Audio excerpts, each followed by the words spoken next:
Donc, juste avant la pause, il y avait Thibault qui était bien patient au téléphone avec nous, donc qui est coordonnateur chez Vigilance OGM. Bonjour encore une fois, Thibault. Bonjour Maude. Donc là, on en était justement avec toutes les mentions d'étiquetage avec Geneviève Châtelain d'Équiterre juste avant. Qu'est-ce qu'il y en est concernant l'étiquetage sur les OGM au Québec et au Canada? Donc, l'étiquetage des OGM au Québec et au Canada, c'est le même. Dans les deux cas, il est inexistant. Ça arrive malheureusement. Il y a des similitudes. Oui. En gros, c'est ça. Donc, OGM, ça veut dire organisme génétiquement modifié. Là, il y a beaucoup de confusion par rapport à ces termes. C'est quoi, pourquoi on en fait. Je reviendrai pas sur tous les détails, mais ce que les gens doivent savoir, aux auditeurs, c'est que les organismes génétiquement modifiés, donc maïs, canola, soya principalement, sont faits pour vendre des pesticides et malheureusement ça fonctionne. Par rapport à l'étiquetage, au Québec, en fait, le Québec a le pouvoir de mettre ça en place. D'ailleurs, le gouvernement l'a plusieurs fois annoncé. On avait M. Charest en 2003 qui l'avait annoncé, M. Paradis, ministre de l'Agriculture en 2016, qui avait même dit qu'il allait le mettre dans la première mouture de la politique bioalimentaire. La CAQ, qui, avant de se faire élire, son premier mandat, avait promis l'étiquetage obligatoire, mais malheureusement, il n'a jamais été mis en place. Et au Canada, il y a eu un vote en 2016, le dernier, et l'ensemble des libéraux et des conservateurs étaient contre l'étiquetage obligatoire, donc contre la transparence que la plupart des électeurs et des consommateurs souhaitent au Canada et au Québec. OK, donc beaucoup de rendez-vous manqués, beaucoup de promesses pour finalement dire, non, finalement, on n'en veut pas. C'est bizarre, non?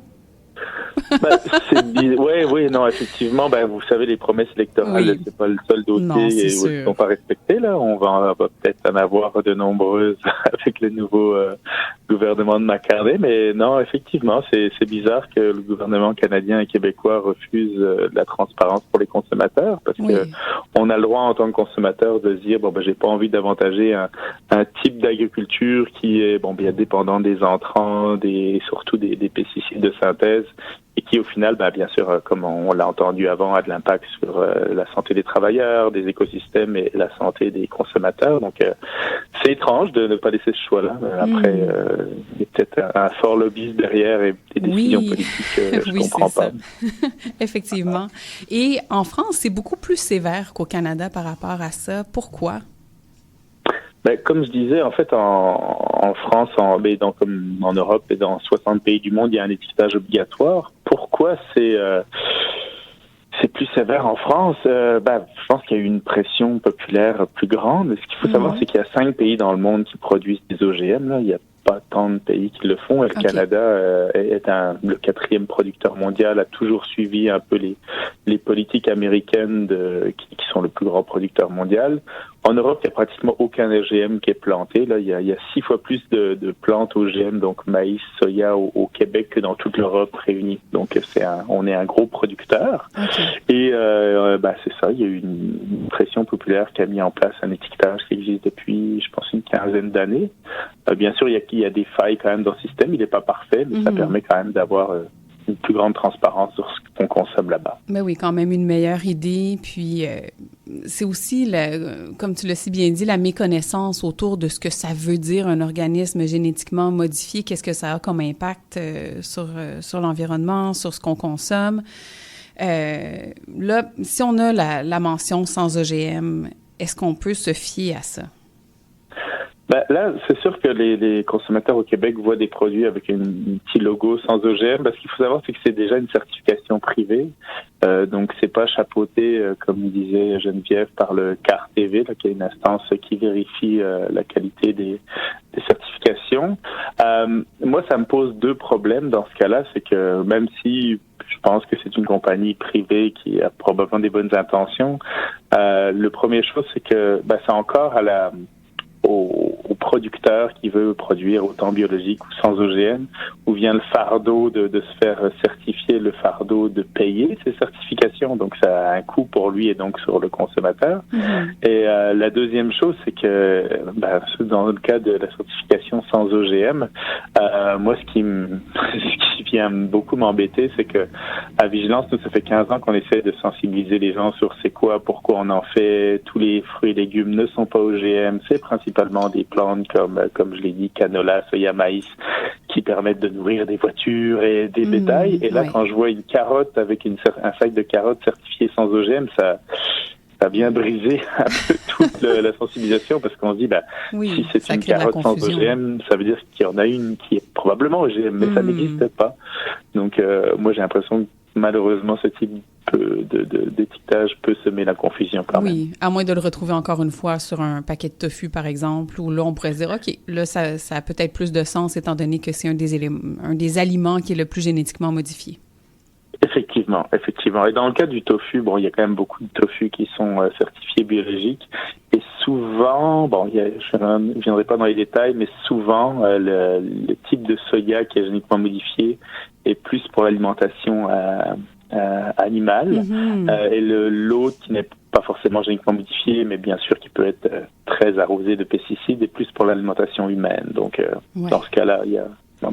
Il y a des problèmes quand même dans les deux cas. Là, justement, on parlait d'étiquetage des animaux qui sont vendus pour consommation en épicerie. Est-ce qu'il va falloir bientôt mettre l'étiquette « n'a pas été nourri avec une moulée génétiquement modifiée » parce que ça se retrouve quand même dans l'aliment qu'on consomme au final. Là, ça a une incidence sur ça. Donc, une question que je lance en l'air comme ça pour un futur étiquetage.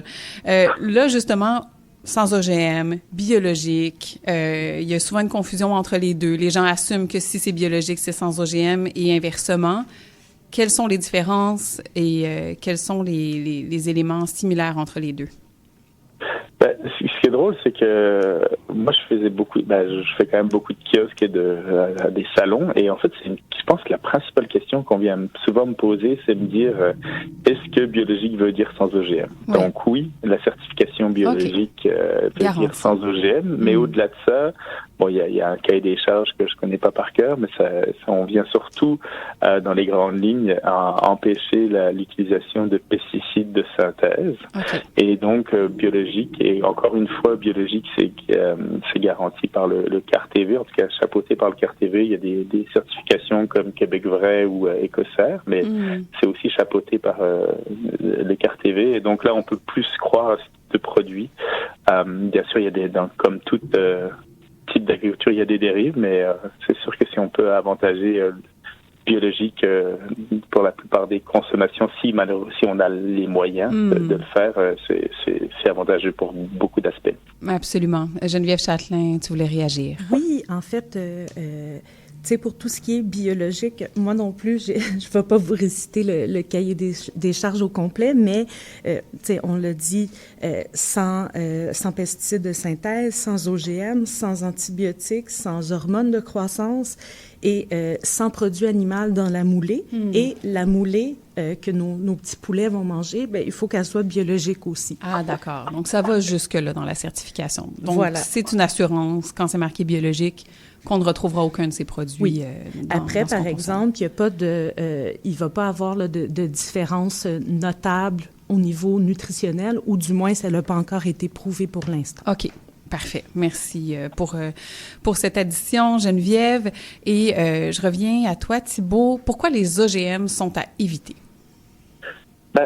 Donc, les cultures d'organismes génétiquement modifiés, en fait, pour nous, c'est le modèle le plus aberrant dans l'agriculture. Oui,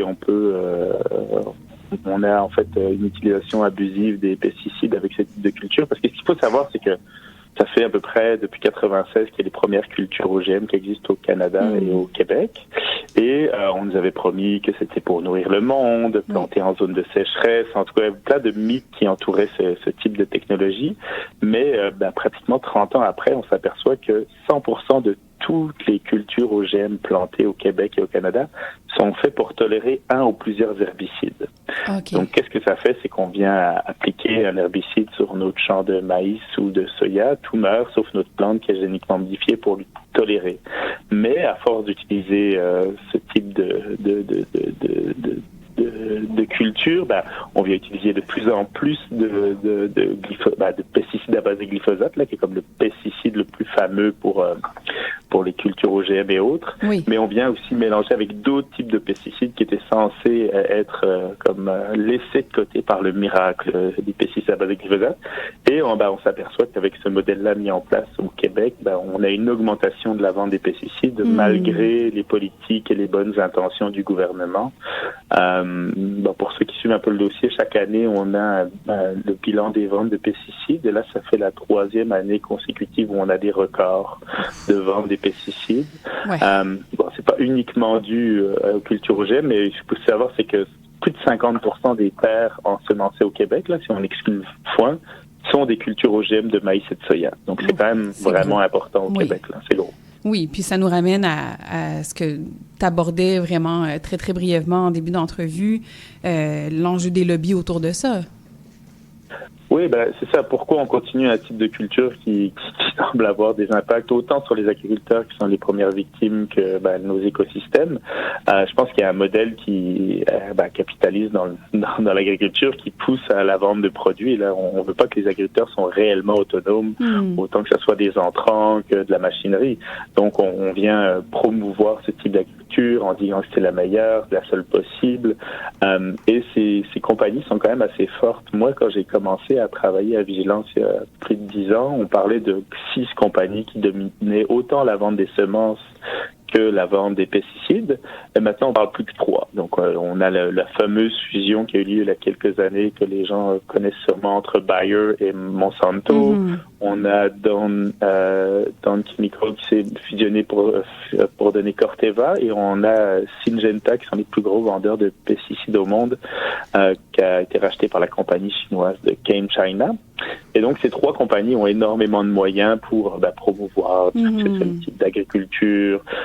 Et nous, on a essayé d'essayer de cartographier qui sont les acteurs au Québec, au Canada, c'est quoi leur influence, c'est quoi les techniques aussi des lobbyistes, parce que c'est sûr que il y a eu beaucoup d'apprentissage avec l'industrie du tabac, où une compagnie Marlboro qui vous dit non, fumez, vous inquiétez pas, c'est pas très dangereux, c'est aperçu qu'ils c'est peut-être pas une sorte de grande crédibilité. Donc ce qu'ils ont fait, c'est qu'ils ont payer des scientifiques, créer des fausses ONG, semer le doute. Et toutes ces techniques, on les retrouve dans l'agrochimie, dans les pesticides. Et donc, on a une carte sous forme de pieuvre, là, avec les tentacules qui vont dans différents parlements au Québec, qui essaient de vulgariser un peu ces enjeux-là et ces techniques. Oui, et j'invite les auditeurs, auditrices d'ailleurs à aller voir là, sur votre site web de Vigilance OGM pour avoir toutes ces informations-là. Et là, malheureusement, on va manquer de temps pour les autres questions que j'aurais voulu poser par rapport au glyphosate, entre autres, qu'on pourra peut-être aborder une prochaine fois. Mais entre-temps, c'est certain qu'il y a beaucoup d'informations et de façon aussi d'appuyer là, ce que vous défendez avec Vigilance OGM puis les dossiers que vous menez à bout de bras là, depuis tellement d'années.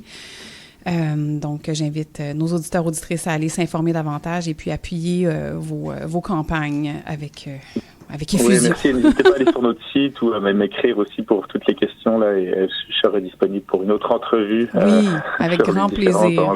Il y a tant à dire, malheureusement. On espère un jour qu'on aura pu faire ces entrevues-là parce que tout va bien aller. Mais entre-temps, on est content de vous avoir avec nous. Je ferai mon jardin. Voilà. Bon, eh bien, merci à tous les deux. Donc, Geneviève Châtelain, chargée de projet alimentation chez Équiterre, et Thibault Rennes, coordonnateur chez Vigilance OGM, pour nous avoir éclairé davantage sur cet étiquetage et les lois qui régissent tout ça. Donc, restons vigilants, critiques et n'hésitons pas à choisir les bons aliments avec les bonnes certifications. Merci. Merci à tous les deux. Bonne journée. Au revoir.